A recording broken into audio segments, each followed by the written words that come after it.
Globalement, c'est une journée de prévention des maladies cardiovasculaires.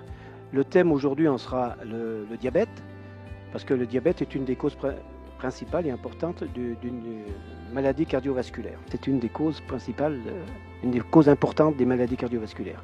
Au même titre que la tension, le cholestérol, le surpoids, la sédentarité et puis le tabac, l'alcool. On propose un dépistage sur les facteurs de risque des maladies cardiovasculaires, donc qui comprend l'indice de masse corporelle.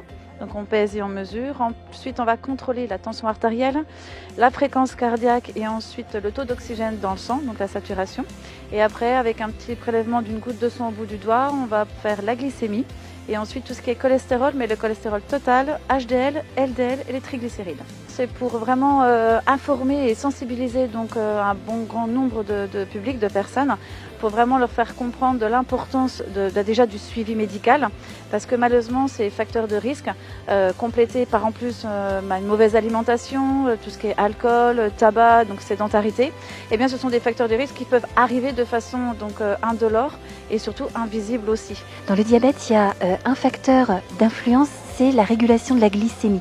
On a des aliments qui vont provoquer des pics de glycémie, et quand on a un diabète et que l'insuline fonctionne moins bien, le pic de glycémie va être très mal régulé, et c'est cette hyperglycémie chronique qui va être nocive pour les vaisseaux, qui va les abîmer à la longue et qui va entraîner des problèmes très très graves au niveau des reins, au niveau nerveux et au niveau des yeux, notamment avec des problèmes de cécité au bout de 10, 15, 20 ans, etc. Donc des aliments comme un jus de fruits, des aliments comme les biscuits sucrés, comme les sorbets, etc., consommés isolément, qui vont rapidement, les sucres vont rapidement passer dans le sang, c'est ça qu'il va falloir savoir éviter. Ce qu'on préconise essentiellement, c'est une prise de sang au moins annuelle, une fois par an, parce que ces maladies peuvent arriver de façon sournoise. Et en plus, si on a le côté héréditaire des parents ou grands-parents, eh bien, on peut être sujet à ce facteur de risque. Donc il est important de se surveiller et de se contrôler.